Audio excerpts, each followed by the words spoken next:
And start recording. Today is February 8th. It is our first broker forum of the year. We have Kathy Elson and Mike Barbaro from Smart MLS. Take it away, Mike and Kathy. So good morning, everyone. Thanks for having us. Kathy, I think Kathy was up talking to your group with your trade show. And Kathy's been going around doing a lot, telling everybody what we're doing, right? New products and things like that. And one of the things that was interesting to us about this forum, even though, these groups are always a small representation of the board that come, have the same situation in my board. We know that people that really care and are really interested and have connections. We started to, rather than just telling people what we're doing, we think it's important to tell people why we're doing what we're doing. And for me, I think that's probably the most important factor here. So, and Carol can attest to this because she was on our board of directors up until December of this year. 2.5 years ago, I just decided, as products that we used, products that we helped build as an industry, we paid for these products. We helped build them. We helped improve them by giving them feedback and how we use them and what would be more helpful. We're effectively utilizing our membership data. They were going out there and monetizing it, not to our benefits. They were then selling to the industry, and we were left effectively with a problem. We were left with a hole. We now had to fill a void, or we needed to work with someone that maybe the industry didn't see as beneficial for us to work with. And it was time after time. And many of the people in my boardroom, and many of you have been hearing me for 10 years talk about, $1 billion coming into the industry. Then it was billions of dollars coming into the industry to disrupt us. And then it was, they're now buying up, they're spending billions of dollars to buy up the technologies that we use every day and have access to that. And as president of Smart MLS, I'm not a voting member, but 2.5 years ago, I said I was no longer going to get up and I wasn't going to promote products that we either didn't have an ownership interest in as an industry as a whole, or that we didn't have access to our data. The way these entities that we've worked with over the years, and not just us here in Connecticut, across the country, have taken our data and having control over it. I mean, if anybody has ever tried to run a report in Matrix and it returns back the results, it only can come back 5,000. That's not because they don't have the computing power to compute more than 5,000 results. That's because they don't want us to have a true and accurate representation of those statistics, which in my opinion belong to us. And every day, each and every day, there's entities out there that are buying up the tools that we use and starting to weaponize them and change the way they're now used. You may see this as good. You may see this as bad. For me, I think changing the way we do business is not in the benefit of the consumer. There's a lot of lawsuits that are going on right now. And for me, they're mind-boggling because to call the National Association of Realtors a syndicate or a cartel, as they've referred to us, in my opinion, is actually absolutely crazy. I'm a small broker. Many of you are from much larger brokerages than mine, and we have competition within our office from agent to agent. And I'm sure in your offices as well, you have that same competition from cubicle to cubicle and from team to team. So to say, and I'm sure that, my agents are happy if the company gets the sale, even if it's not them, that maybe it's better that the company gets the sale, one of the other agents, but I know that they would prefer to get that sale or that listing themselves. And so Smart MLS, we set out in our board of directors to improve the products that we use, to build relationships with entities that were going to give us back our data so that we can use it and we can take that and give it back to the consumer. And the vehicle by that we give that back to the consumer is you and I, the membership. We should be, with our data, the smartest people in the room.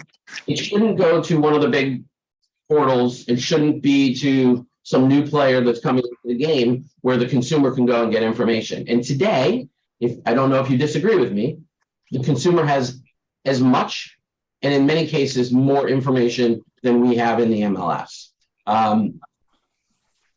This is a hot button issue, and I'm not suggesting that we're discussing this today or we're even doing anything about it in Smart MLS. But my consumers come to me today and they have information on off-market properties and for sale by owners on Zillow.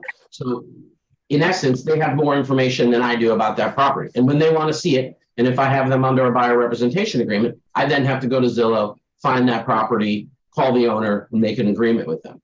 And the point I'm trying to make is when a consumer comes to a member of the National Association of Realtors or a member of the Connecticut Association of Realtors or a member of ECAR or a member of Smart MLS, they should be getting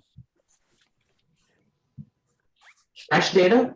They should be getting data where they can't get anywhere else. And they should be getting the benefit of all the work that you and myself and 21,000 and change other realtors are putting into this. And so we're heading in this direction to give you better tools to make you remain relevant in the transaction so that we can all live long and prosper in this industry. And I do think that's being threatened to us every day. So we'll talk a little bit about some of the things that we're going to do, but we really want this to be a question and answer period. We want suggestions from you. Like, we're really looking to get feedback from our membership. We know that feedback from our membership has improved products that we've used, whether they've been a showing product or an MLS product or a transaction or an e-signature product, something like that. We know that we've improved that, and these people have gone out and sold these products. So we want that same benefit from you. Talk to us about what you think we need in the business. Talk to us about, what you're concerned with, and let's see if we could address some of those things or let you know what we're working on to that effect. So let me start there. Kath, do you want to add anything? And then we can open it up to questions. And if no one has any questions, we'll give you a little sneak peek. Kath? No, I think you said most of it. The real estate world is changing. If you haven't been watching the headlines, at least the headlines, you definitely should be. So I always encourage everyone to use CTR's member benefit Inman to at least get the digest to know what's going on. And you will see that there's people don't want you to exist. People don't want Susie to exist. People don't want the MLS to exist. They want to change the role of real estate. And our goal is to make sure all of us are still here. And it's going to take change to do that, because if we continue down the path that we're on, we're probably extinct at some point in the near to short term future. So with that, let's open it up to questions, and we'll go from there. So Okay. the first thing that came on chat is a question that I think we're all thinking right now that Mary put out. Mike, are you suggesting we allow FSBOs on our MLS? And that does appear to be what you were alluding to. Do you want to expand on that? No, I apologize. I thought I was clear when I said I'm not making this suggestion. I'm merely pointing out that our membership, as our membership has less information than our consumers that are going to Zillow. So if we can agree on that, I'm not talking about FSBOs at this point. I do have an opinion on it. It's just not the place or the forum to do it. What I'm talking about is, if I can just take this a little further, because maybe I'll answer a question, Susie, if that's okay with you. Sure. The data that you and I procure every day, whether it is when we're setting up people on auto emails and searches, whether it's, like I said, an auto email or a concierge service, that demonstrates buyer intent, right? So that shows we have buyers with intent to buy. The amount of time that buyers spend on our website is one step further down the funnel in how much buyer intent that buyer has, right? Are they serious about it? They're looking. When that buyer then, let's say myself, I set someone up on a search, they're spending a lot of time on that search and they're looking through those pictures. They then move on and they start to show properties. They start to go out and see properties. They then start making offers on properties. And in some cases, they buy properties. That is a path and a story of buyer intent. The big portals are tracking that story, and we aren't as an industry. We should be tracking them.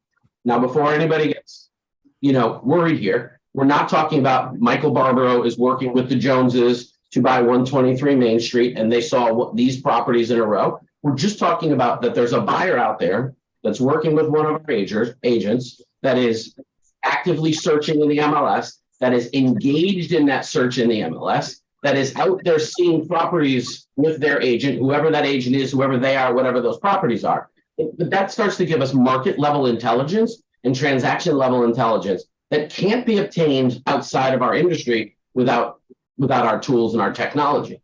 And so what we're talking about doing is starting to harness that data that exists today, get it back for ourselves, and instead of the industry going out and selling it on our behalf and us not participating in it, and they are, to multiple different forums and multiple different customers on a very large scale.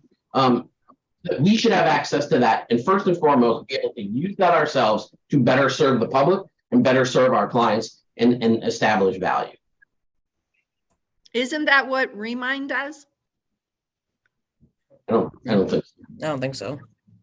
Okay, so what is, are you going to tell us the product that you think is going to do it that you're bringing in, or?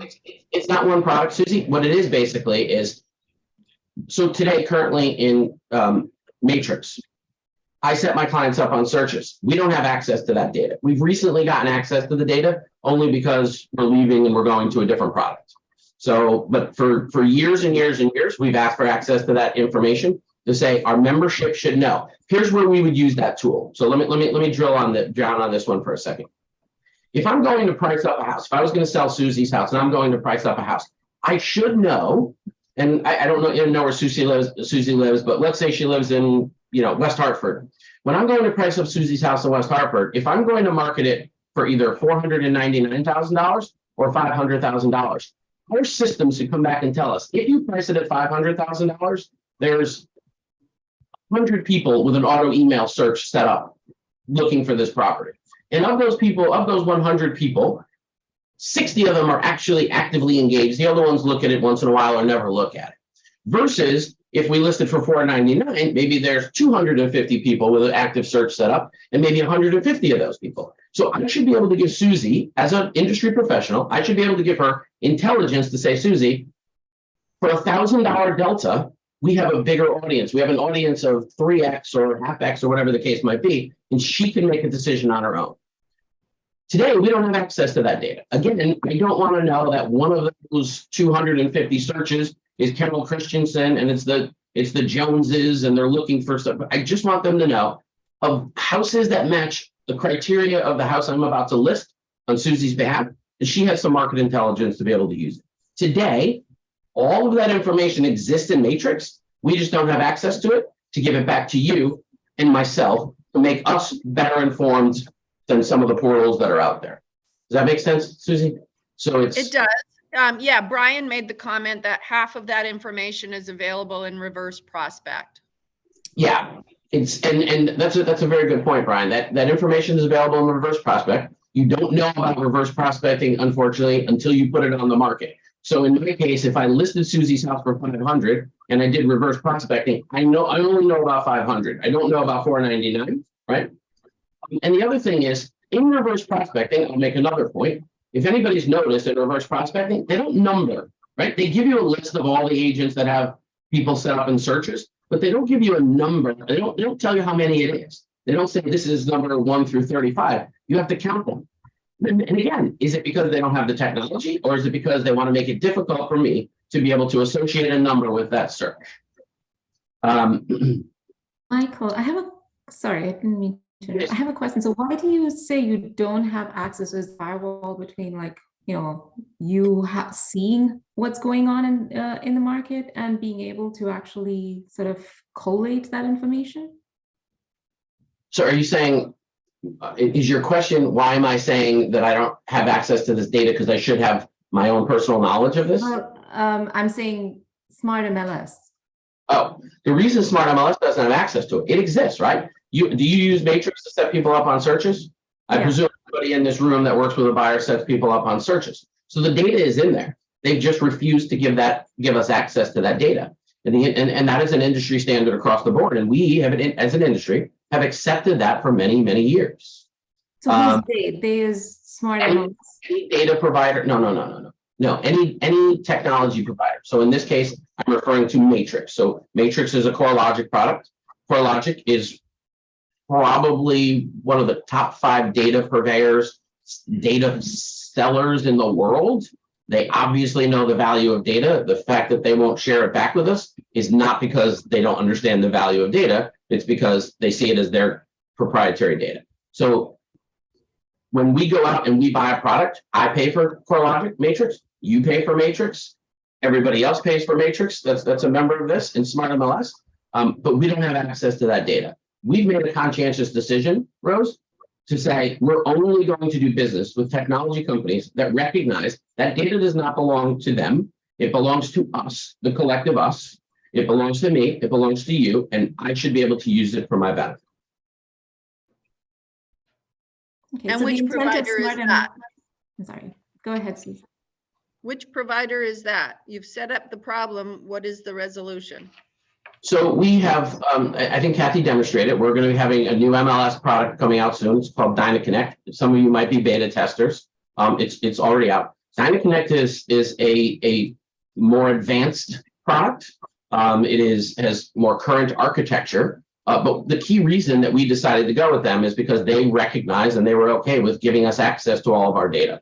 We see them as not a client, as not a vendor-vendee relationship. We don't see this as us just buying a product from them. We see it as a partnership. They're allowing us to have access to our data, to assist us in utilizing that data and giving that data back to you so that you become better informed. And so when a consumer comes to a member of ECAR, in this case, who is also a member of Smart MLS, they're getting more information than they can get by going to one of the big portals. And I will tell you, the big portals, this is normally, if this was something I thought was proprietary or dangerous, I wouldn't say it. But this is very public. These big portals and the big players are making it very clear that they intend to have the entire transaction reside in and on their platform, where they are in control of that transaction. And we don't see that as beneficial to the consumer, first and foremost. For me, always, the consumer is the North Star. They drive the ship. They are the ones that make the determination where they're going to go. If they decide to come to us or if they decide to find their realtor, on one of the larger portals. But the major portals have plans for the very immediate future, which are not necessarily what I believe to be pro-competition, pro-competitive, pro-industry. These are very self-serving interests, and then say, if you want to play in our realm, you can come to us. And we're just looking to take the same data that's being used today and give it back to the people like you and I that sell houses versus the people that sell leads. And Rose, you had a follow-up? I'm sorry, Susie? It sounds good. Yeah, no, it's big what we're doing. We have some other stuff that we're working on, which is really, really exciting, which we can't talk about. But we're doing that with every piece of technology vendor. I will tell you what's going on. Has anybody gotten the? Let me close the loop on Rose. Rose, did you have a follow-up? I apologize. No, I was just going to ask, like, when you say that it will be accessible to us, does it mean that that you have that data in Smart MLS? You will have all that data. Yes, you will have that data in Smart MLS. And furthermore, Rose, we're going to make it absolutely easy for you to use. We know that you don't need anything else to do. So we want this data to pop up and say to you, Rose, when you are listing Susie's house, did you consider 499 versus 500? Here's the difference for you. We are going to give you solutions, not tools. We're not going to come and do a big heavy training session and say, okay, Rose, go run this report and then export it to Excel and then print it to a PDF and then put this calculation in. We're going to give you that data to make you more intelligent. What we're trying to do is elevate the playing field. I didn't say level the playing field. The playing field is always level. We're all playing on the same playing field. We're trying to elevate the playing field for the industry above those that are outside the industry. Okay, Paula has a question. Hi, Paula. Hey, Mike. I want to say thank you guys for making some changes. I sat in yesterday at the training. I am a beta tester. It looks really, really cool. It's definitely, I think, better than what we have right now. But is this going to cost us more? No. So let me tell you a couple of things about it. For when our board of directors saw DynaConnect, they would have signed up right then and there. I mean, there were people in the room that have been in this business for years. They were ready to sign up right there because it was a better product. That is a, in my opinion, that's just an added benefit to this, that we're getting a much better product. I would have voted, Paula, for a parallel move to a parallel product to get access to our data. That's how important I think us getting access to that data is. So, for Matrix and things, it's not going to cost us more.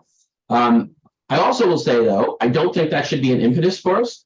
one of the things that I notice is we cater to the people that complain, which are the people that don't do any business.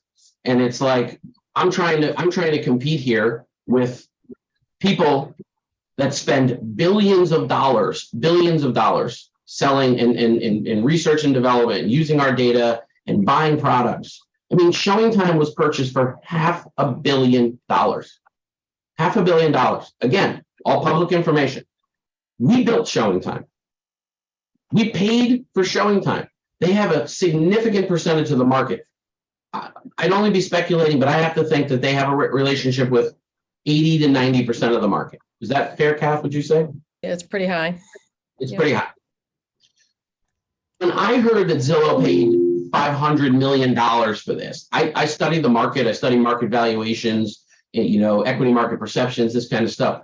I tried to sit down and I tried to come up with what I thought their top line revenue was, and it was purely an estimate. I think I was being generous, but if my estimations are correct, it's purely an estimation. Zillow paid 20 times their annual recurring revenue. That's almost that doesn't happen.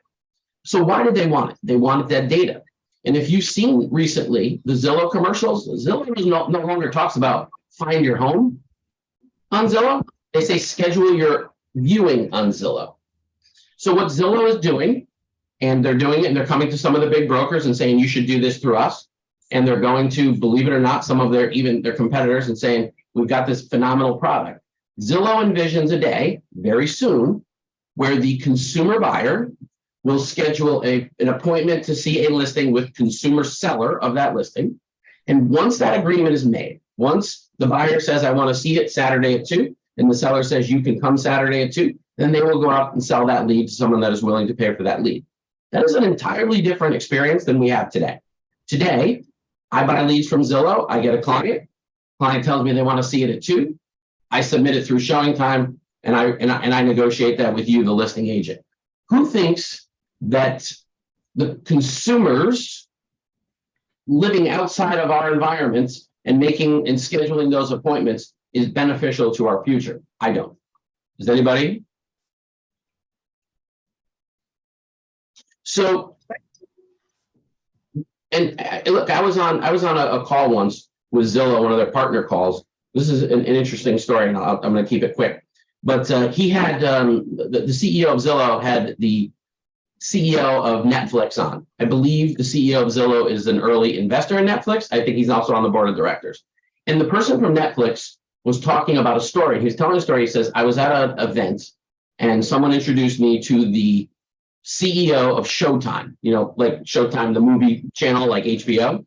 And he said, someone introduced him. And he said, I'm familiar with him. He's my frenemy. And the guy from Netflix said, when I went back to my table, I didn't understand that. Why was I his frenemy?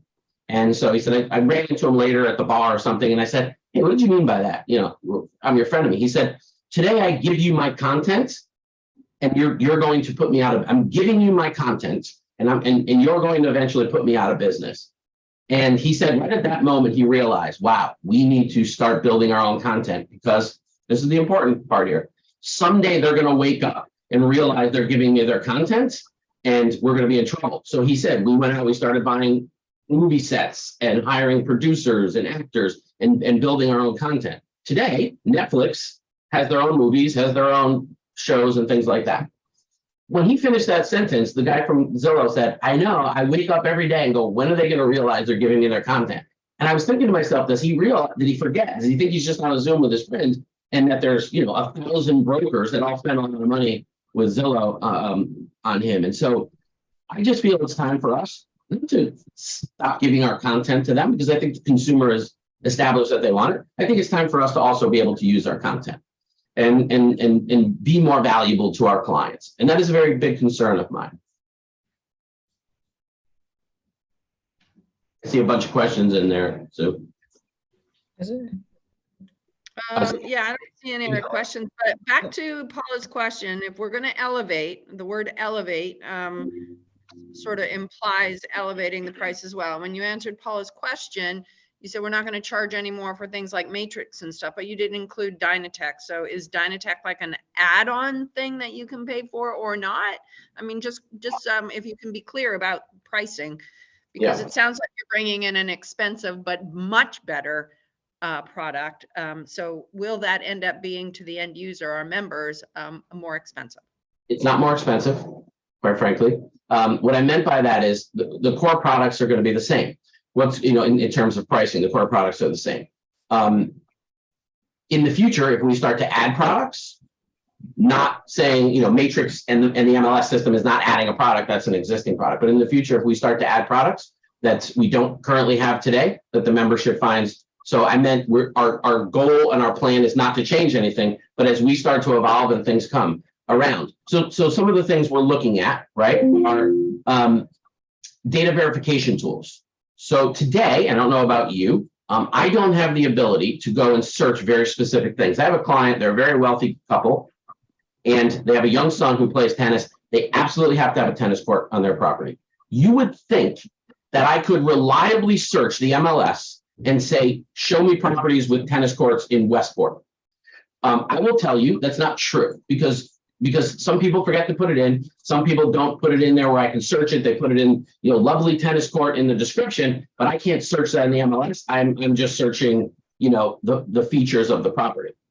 So we see, how do we get better data into the MLS and give you, the agent, not another thing to do, but give you a benefit to it. And so we're talking with companies that do things like CMLV, which is CVML, computer vision machine learning. So you would be able to go into that house before you even get the listing. Let's say you're just over there to make it, and you could just take a very quick video of that house.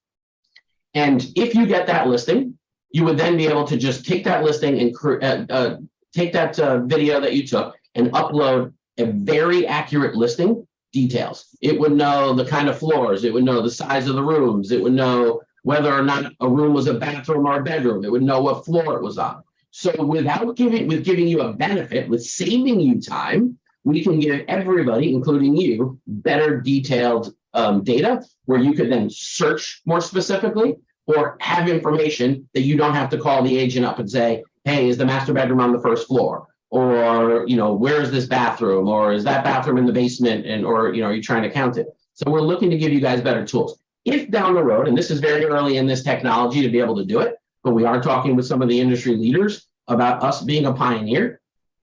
If we do that, we're doing it in a way that we, meaning the membership, would have an ownership interest in its success, and that we would be a beta tester and we would give you something. If we start to add products like that, then the fees could go up.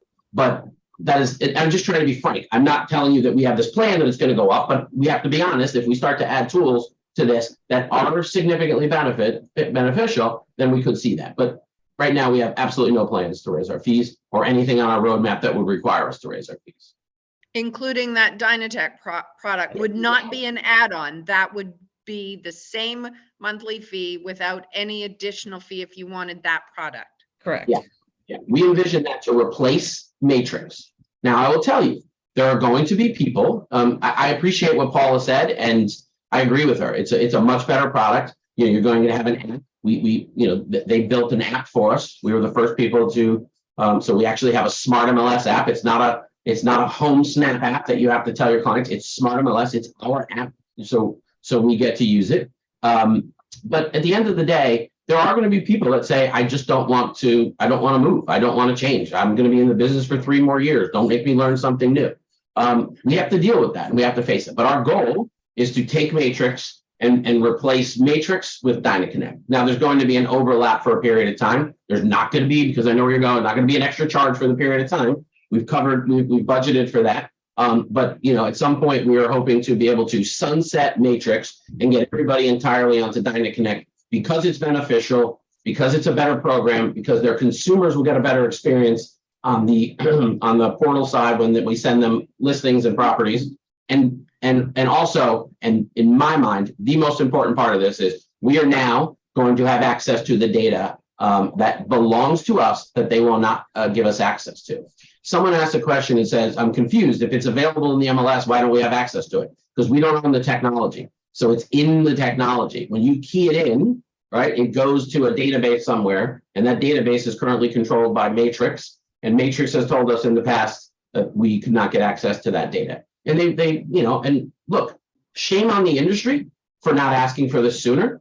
But I will tell you, we're pioneers on this, because there are people that are saying, you know what, if you can just give us a little bit of our data back, that'd be great. So if you could package some stats up and give it to us, that would be great. We're not interested in stats. We're interested in real-time data so that you, the realtor, is the smartest person in the room when it comes to a real estate transaction. Thank you, Mike. This is really good background. I hope you guys are all like picking up all of the background to this. One other question about Dyna Connect rollout plans. What's the time frame? I'll let Kathy handle that. Yeah, so it's in beta right now. So a number of ECAR members are there. I signed them up when I was up there for your conference. I don't know, and show of hands, how many people that are on camera are on the beta? So I'm going to give everybody access later today. So later today, you can, when you log into smartmls.com, instead of clicking on the Connect MLS, the Matrix logo is the first one on the dashboard. Connect MLS will be the second one. You can log in. You can all download the app today.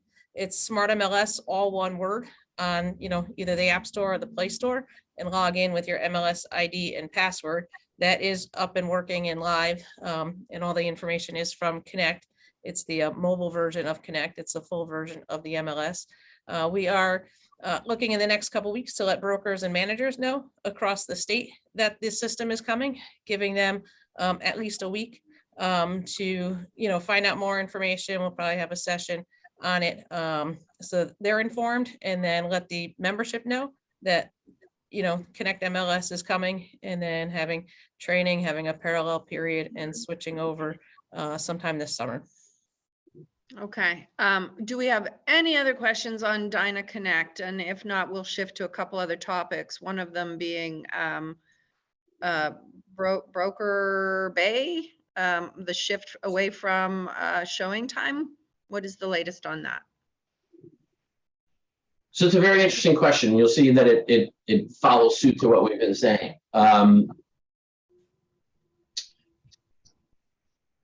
When Showing Time was purchased by Zillow, the industry went crazy and everybody was out there searching for other products.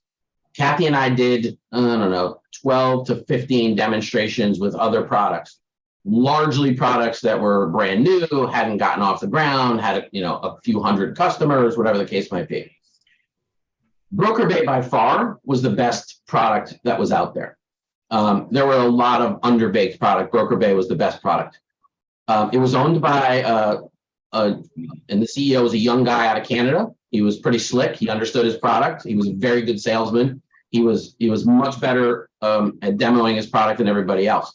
But one of the first conversations we had with him was him saying to me and Kathy, you don't have to worry about me going out there and selling my product. I'm not going to sell to, someone and cause you guys a problem. Famous last words. Crux of all our conversations were that the reason we were leaving Broker Showing Time was because, number one, we wanted access to our data, and that was a non-starter for us. We had to have that. He actually went out there and showed us, we have an API. That's the way you get data back and forth. We're happy to give you your data. It's your data. We don't want your data, blah, blah, blah, blah, blah. We're going to do this. We then signed a contract with him to move over to Broker Bay, and we started to announce it. We were supposed to launch in September of 21, I believe. They then got purchased before September of 21. They got purchased by the company that owns Supra. And the company that owns Supra is a company called Carrier, and Carrier owns Supra. And so now they're purchased. So much for not getting bought out by a big company, but he did. And then the conversation started to change around whether or not we can get access to our data. Also, they haven't met one of their deadlines. I remember us on a phone call in October of 21. I was driving, and Kathy and I and the CEO and all the people and the dev team for them were on the call, and they missed their deadline. They were supposed to then launch in November, and they were telling us they were not going to be able to launch in November. And Kathy was saying to them, I can't announce to my membership, we've already told them and which I imagine is the precipice of your question, Susie. We talked about this over a year ago. We said we're leaving and we haven't done anything. And they said, no, don't you worry. We will, we'll get it done. We'll launch, in between Christmas and New Year's. And Kathy was like, no, I'm not launching when everybody's on vacation, and you need to give it to us to be able to test first. So tell her, you can give it to us on that week. We are going to test the product like she does everything. And I'm not talking about Monday through Friday, 9 to 5. I'm talking Saturday night at 11 o'clock, Kathy is testing products, and Sunday night at 10 o'clock, testing product. And they said, okay, I'll tell you what we'll do. We'll launch in January. And I interjected, and I could feel the daggers coming through the phone from Kathy. And I said, if you can launch in January, then how does February sound? And they said, oh yeah, definitely February. Well, that was February of 22. They're still not ready. We're in February of 23 and they're still not ready. Partially because they sold us a product that they didn't have. They had a much more expensive product. It was a product which had a lot more features that overlapped with a lot of what brokers have. It was not a product. That's why it's called Broker Bay. They did have a very robust, and like I said about all the other products, there were really no other decent products out there on the market. There was a lot of people that were hopeful. And so they sold us a product. They said, no problem. We can strip down the product and we can sell you an abbreviated version that just does showings, that doesn't do all the, the back office management and stuff like that. And so it was much harder, I think, for them to get that built. Most recently, we've had problems with them saying, is everybody familiar with multi-factor authentication? Like, you put it's everywhere. And I've been getting emails from everybody that I do business with that multi-factor authentication is the way it's going because of fraud. We had to effectively force them to build multi-factor authentication into their system because we felt something that has people's alarm codes in it and something that has, in some cases, the code not to a key box, but it has a code to the people's front door when they have those padlocks on it. We thought you should know that multi-factor authentication is critical here. And also, one of the oldest products that we've been using for years that has multi-factor authentication is Supra. So their Supra app has had multi-factor authentication. So we thought there would be some tie-in, but we think that we don't really know what happened. We think maybe the guy oversold his product. We think maybe Supra came in and put the brakes on whether or not they wanted people to have access to their data. My personal opinion is he promised us all this data. When Supra paid a lot of money for them, they said, oh, that's our data because we want that data just like everybody else that supplies you guys with technology wants that data. The people from Supra have told us we're the only people that are asking for the data. That may be true. He changed his story because at first he said, well, the people are asking for the data, but they're not asking for real-time data. They want it once a month. And now he said, we're the only people that are asking for it. It doesn't matter to me. If we are the only people that are asking for it, it is critical to our existence. I don't care what happens in California. I care what happens here, where I practice, where you practice. And so we're going to keep fighting for that. So the answer is, that's the reason we haven't launched it, Susie. And the answer is, I don't know what's going to happen. Because for us, it is a non-starter if we are not getting that data back, because that is our data. It belongs to us, and it should be used to make those of us on this call, and those of us in this industry, more valuable than outside forces. So we continue to use showing time until such time that you've worked these kinks out? Yeah, we're looking at, we're in the process of some stuff that I can't really talk about right now. But I will tell you, this is not something that we're taking lightly. This is something Kathy's been working with their team to try and get launched. So they dropped the ball. They changed they moved the goalpost, if you will, around data. And we believe it's less important for us to make a move today, cause our membership to have to learn a new product, and then switch again in a couple of months when, regardless of who we go with, someone else is going to be using our data and not us. Okay, fair enough. I won't ask any more questions about that, although I have a few on the tip of my tongue. We'll leave you guys to that. What else? You guys are being awfully quiet, or I'm hogging the stage here. Questions from the audience? Susie, can you hear me? Yep. Oh, awesome. Okay. Hey, you got a microphone to work. I don't have any questions. I was just wondering if you could hear me. You can't. No, I can Yeah, definitely hear you. it's good overall information. I mean, you can only do so much to compete against the bigger guys, and realtors don't spend money. They're not going to want to. So I get Paula's question. I actually was on the beta. I went on it, Kathy, and I didn't find it immediately friendly, so I didn't stay with it. But I'll make a commitment to go back to it, since that's the direction we're heading anyways. I think the critical thing is we're all brokers here, so it trickles down. You know, the brokers need to reinforce these things with the agents, and the agents, if they're not doing it, can't help. I'll yield to Gregory. One question, you said nobody else is asking for the data.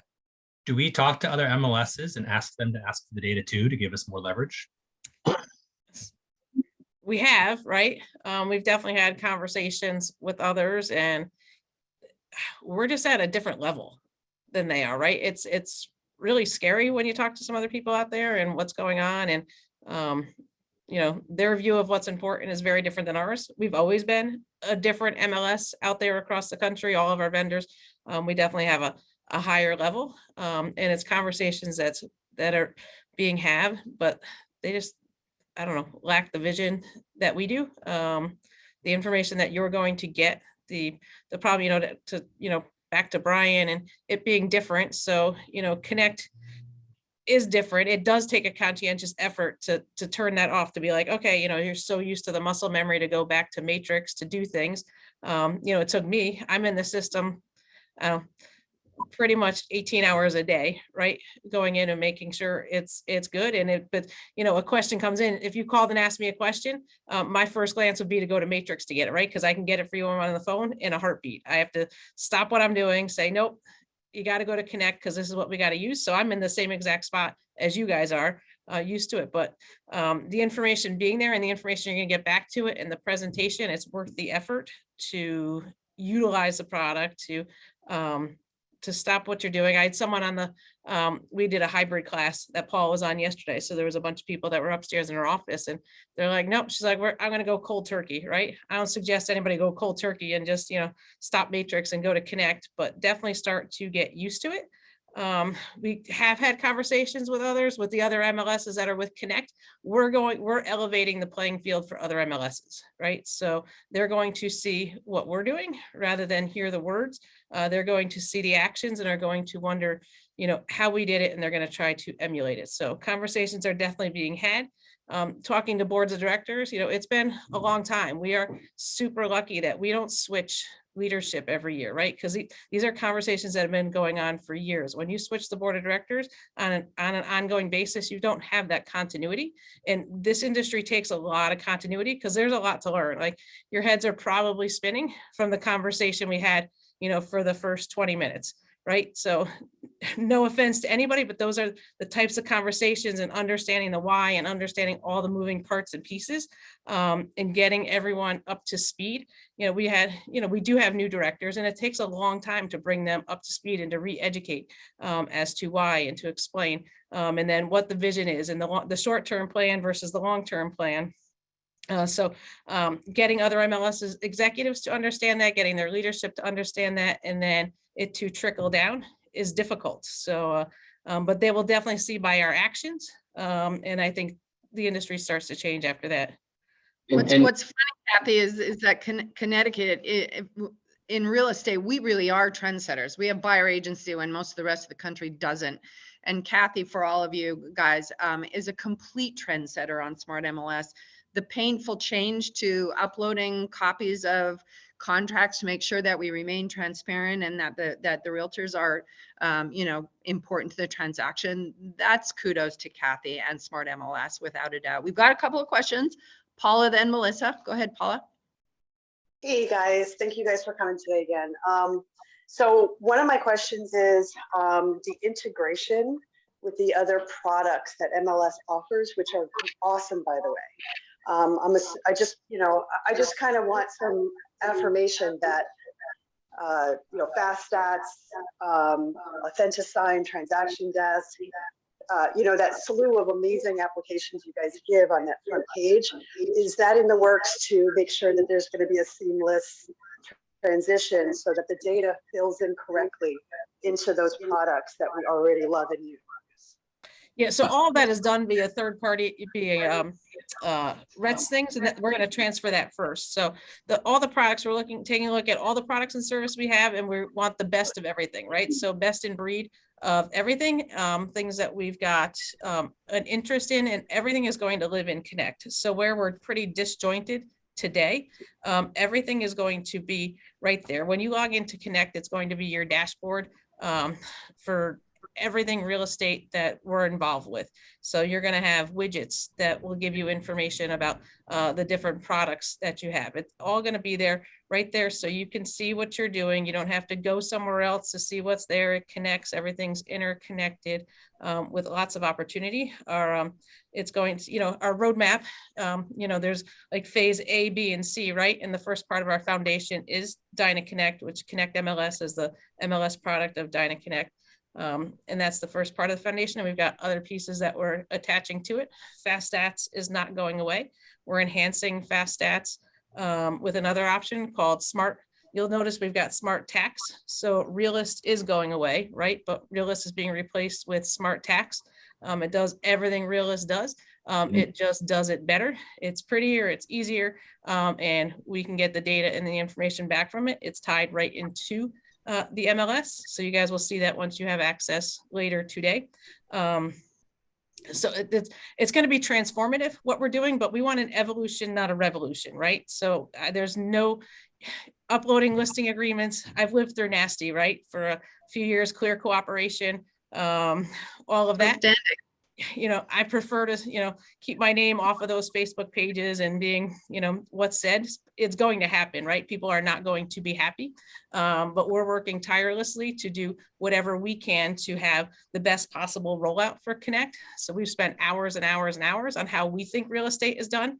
And then there's ways you do real estate I can never dream of, right? So I need people to go in there, test the system, utilize it, the way you guys currently use Matrix. We're not recreating Matrix.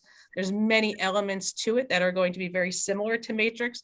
The functionality is there. The great thing about Connect is, I'll give them an idea, and my idea, they'll just make it, they'll give me my idea back plus better, right? So they fine tune things. Again, it's not going to be perfect. We're trying really hard. The more people we can get into the system, I have about 400 people in the system right now. They provide me feedback on a regular basis. We go in, we update it. And that's what I need from you guys and anybody else that you think would be good to go into the system. But what we're doing, this is phase one. Adding those other products is, phase two. Those two phases come pretty quickly, and then we've got everything else. So are we talking about a summertime kind of like fall, or like summer, when you're summertime launch for Connect and for all of that, definitely, right? And people will be in it a lot sooner than that. And if I just go a little bit further on what Paula said, Paula, also, one of the things we know is when you send people to a different platform. So today we have something I call an alphabet soup of products.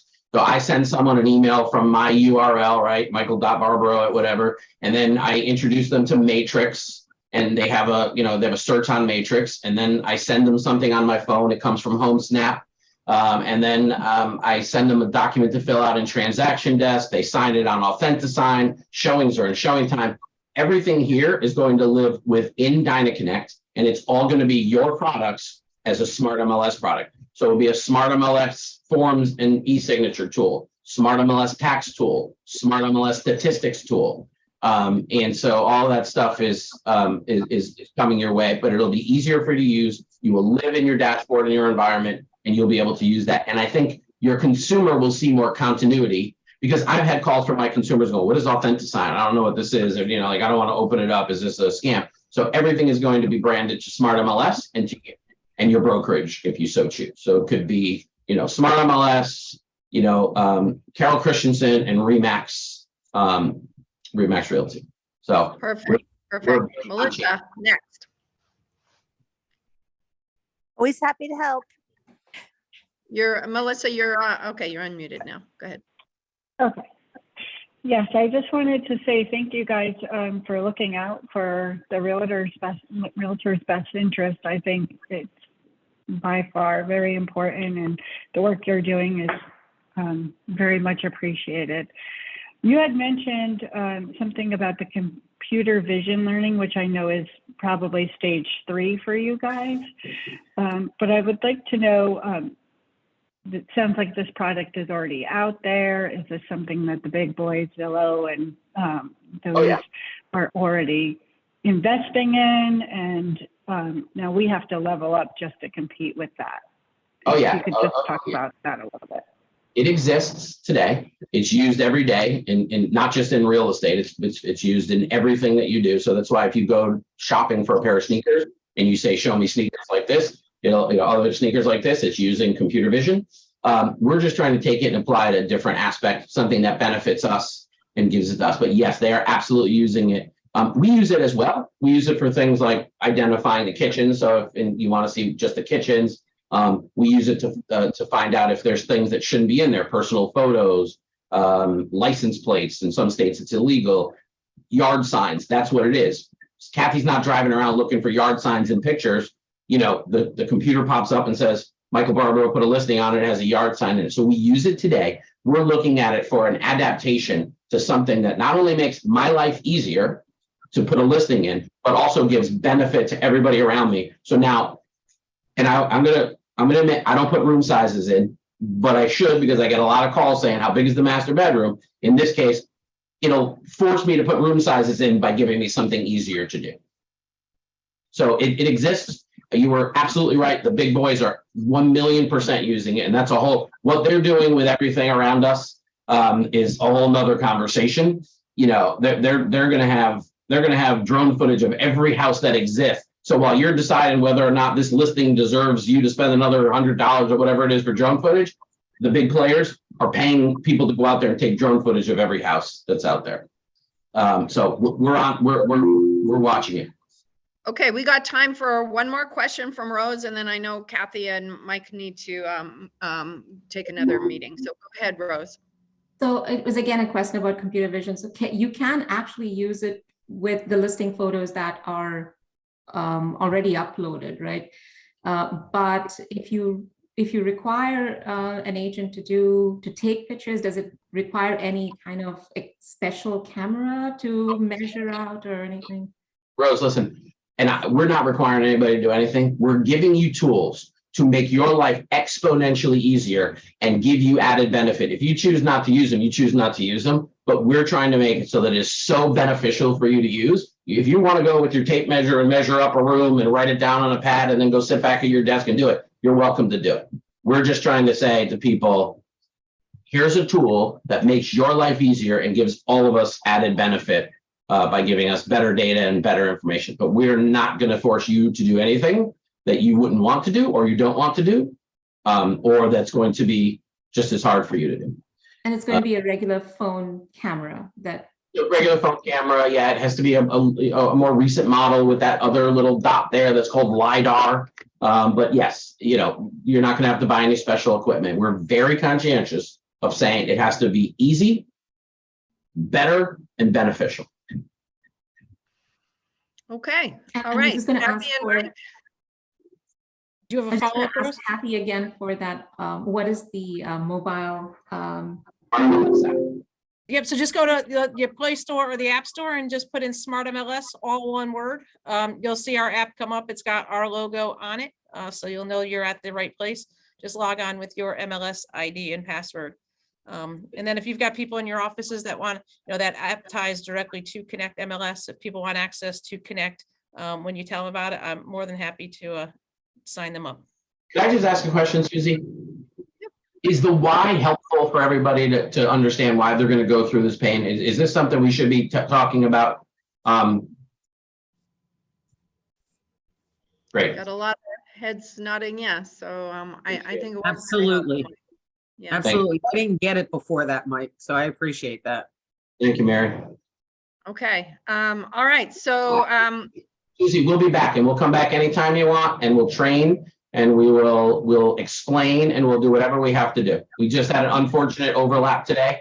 which we missed, but we'll come back anytime you want and we'll dig in as deep as you want. And I know you are engaged and I know you want your members to have better benefits, so take advantage of it in anytime you want, okay? Very Oh. good. Thanks to both of you. Thanks, everyone. Thank you. Okay. Bye, Kathy. Bye, Mike. Okay, so guys, don't go away yet. The next thing, Melissa, I'll just go ahead and transition into the next thing, which is an ECAR update. So I'd want to make you guys aware of a couple of things. One is that we are now past February 1 on dues renewals. There are still about 180 members, a few brokers, but 180 members who were assessed the $50 late fee. We've had some members that have called us saying they never got any emails, and we probably sent about 20 emails and a dedicated one in October starting the dues billing process. So to brokers and office managers, you will be hearing from Cheryl about those people that still need to pay their dues plus the $50 late fee. On March 1st, it is a policy that our board of directors made that we will terminate the members who have not paid as of yet. And as of March 1st, if anyone has not paid and wants to be reinstated, they're terminated, but if they want to be reinstated at that point, they need to pay their dues, the late fee, and a $25 reinstatement fee on March 1. So just please be aware of that and work as best as you can with your members to get them paid. And as their designated broker, you will be assessed. It's not our policy, it's the NAR policy. So you will be responsible for their dues if they are not done by the end of March, which is when we have to give our head count to NAR, and we have already paid for anyone who's renewed the NAR portion and the CTR portion. But by the end of March, if there are still people on that list that we give them, you will be assessed for that as well. So we're in the throes of dues renewals, and we thank you so much for all of the people who have renewed and all the people you've helped us maintain their membership with ECAR. But are there any questions about the dues renewal process at this very point? If not, I'll go to the next thing. Marilyn, you're muted if you're trying to say something. I was, sorry. I was one who was late, but, and I paid it, and that's no problem because I know what the rule is. But I gotta tell you, every time I log into the MLS and that in the upper right corner, it says that your balance said 0. I was thinking that, oh gee, I paid all my dues. So it was confusing with the MLS, and I was telling Cheryl that, and she said a lot of people said that. So okay, that's a good point for next year. Thank you. All right, moving along, we have some events coming up. I'm going to try to share my screen. Zoom did an update that has made it a little bit interesting for me. So here's our first membership meeting beyond the installation that we had in January. And if you guys can all see this, it is an ECAR road trip in the spirit of riding with the brand, which is the NAR theme that President Kenny Parcell has put out there. So on March 8th, take note, the membership meeting will be at the Holiday Inn, not the Norwich Inn and Spa. That is Wednesday, March 8th. And we will literally have a road map set up in the room with various stations. So for those of you who have been to the resource conference and been to the roundtables, it's kind of like that, except we will literally have a road map with tables set up for various stations, such as the legal and financing, tax tips, learning how to do a reel, tech and lockbox, inspections, commercial, business planning, designations, CE, and RPAC Boulevard. So we will set you up with some snacks to go, as in a breakfast that you can take with you on your journey. And we hope to have a video or something from NAR to just share a little bit about Kenny Parcell's vision. So that's our first one. Let's see what our next one, if I can do this. Do I have it? Yeah, come on in, Carrie. I'm not seeing my, here it is. All right, now if I try to share that, you guys can't see that right now, right? Yeah, I can't see the other one. Well, in April 19th is another Wednesday. I've gotten a $6,500 NAR grant for another inclusivity meeting. And this one will be on hate crimes. I've got the FBI, a federal prosecutor, Commission on Human Rights and Opportunities, a couple of cops, and an NAR staff member who is the engagement director for fair housing. All of those people will be at that meeting, and it should be an amazing event. They are going to define for everybody what is the difference between discrimination, a hate incident, and a hate crime. So I've been to a similar event in Norwich, and this one is going to be a realtor focused event on the same thing, but it should be really good. So that's April 19th. Carrie just came in the room. We've got a YPN, the virtual event that's coming right up on February 13th. We do, yep. So it's this coming Monday, just about an hour and a half or so with NAR's Amanda Lott. And she's going to be doing a short seminar on Zoom that just talks about achieving work-life balance. And it is the kickoff for our YPN's 2023 series about health, mental wellness, and work-life balance. So there's going to be some really neat other classes and sessions throughout the year, but this is our big kickoff with Amanda Lott. It is free to join. Registration is still open on the portal, so if you'd like to hop on, I'll be sending that Zoom information out on Friday. Okay. So even if you can join us for a little bit, it should be really, really interesting. Okay. And next we want to talk a little bit about education. So first of all, I'm going to share this. So Carrie, can you explain the continuing ed due dates again for everybody? It's real confusing, but go ahead and do it. It is. So two changes that DCP made. One we are already living with and aware of is that the broker's license renewal moved from March to November. So that was the first big change. So brokers' license renewals are November 30th every year. So keep that in mind. The next change DCP made was that CE renewals are still every 2 years on the even year, but instead of renewing or instead of being due at license renewal, which would have been June for salespeople and November for brokers, it is now due 90 days before license renewal. So this is a big deal for salespeople because they literally have to have their CE done by February 28th of 2024. So in almost a year. So they got their time super duper cut. They have a from June, about what, 6 months they lost or so, 6, 7, 8 months. And the brokers that now have that November date, 90 days before that is August 31. So you guys hopefully can see that on the screen. And I'm going to say that because our resource task force is already hard at work planning our September 18th and 19th conference at the Mystic Hilton. And the first day of that is going to be CE. There will be 2 tracks. One is a CE track that gives you the mandatory class and the Code of Ethics. Both of those are pretty much mandatory. Code of Ethics is a Connecticut elective, but an NAR requirement.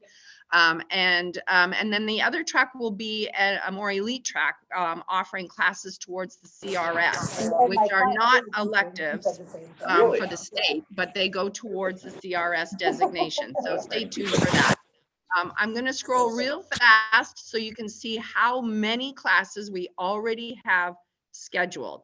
It is not too early to start getting your CE. And then Carrie has already put together some designation classes. Home finance resource coming right up on February 23rd, 24th. Pricing strategy advisor, March 2nd and 3rd.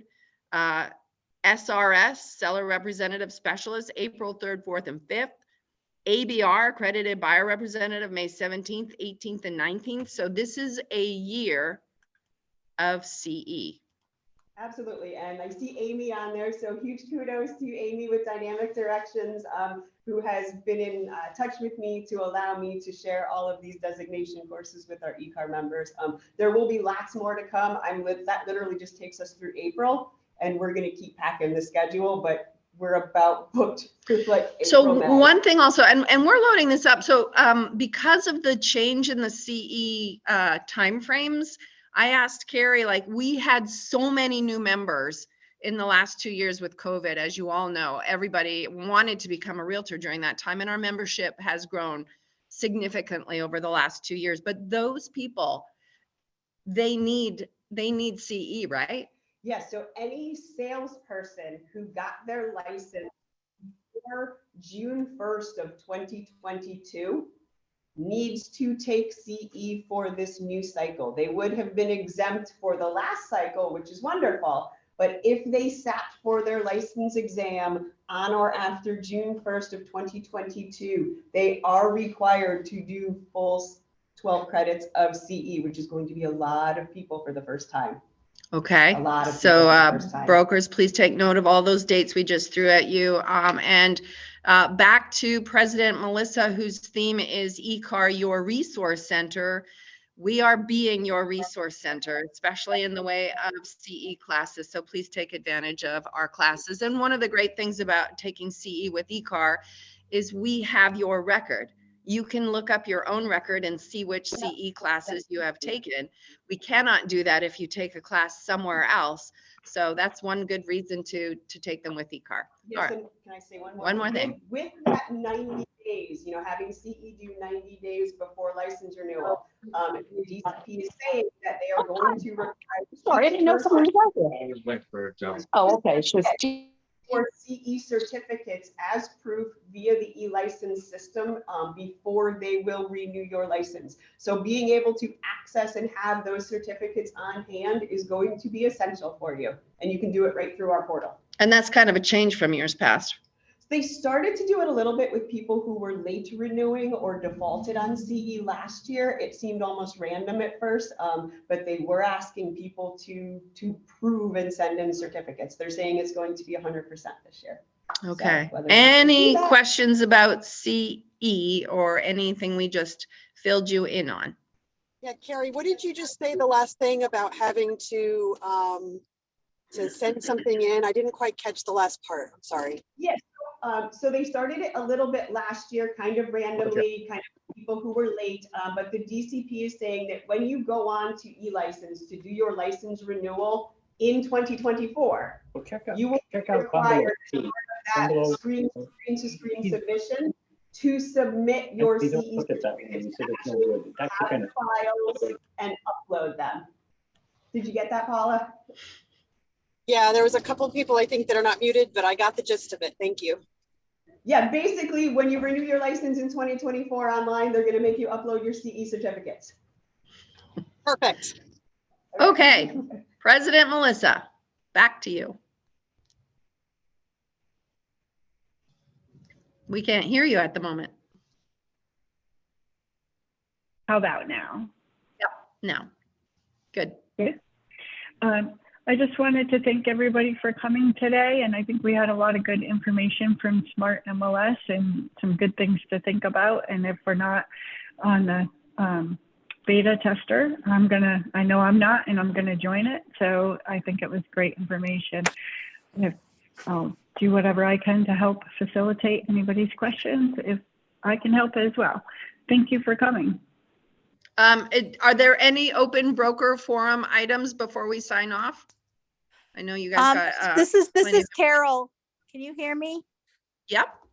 I just wanted to say to everybody that, I was on the board for the last 4 years and I am no longer, and there is no longer an ECAR member on the MLS board.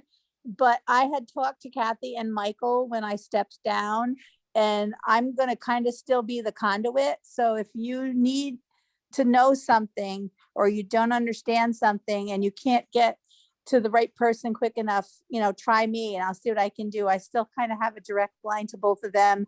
And they do know that, we use different forms, we do things differently.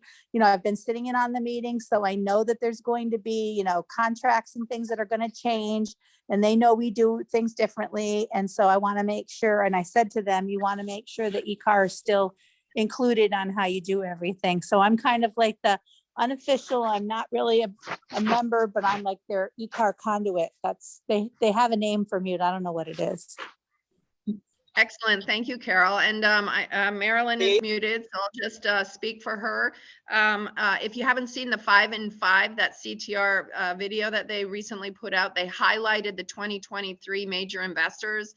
There are 13 of them, and 12 of them are from ECAR. So congrats to all our major investors and RPAC contributors. And it is not too early to make that investment. So I with think that's that, the earliest. that is the Isn't that earliest. the We are on earliest? a huge roll. We are not a black sheep of the state. We are rocking and rolling, and we are looked up to by all the other local associations. So thank you all for joining us. Melissa, thank you for hosting this broker forum. And we look forward to seeing you at either the YPN event on February 13th or the membership meeting on March 8th. Have a great day, and thanks again.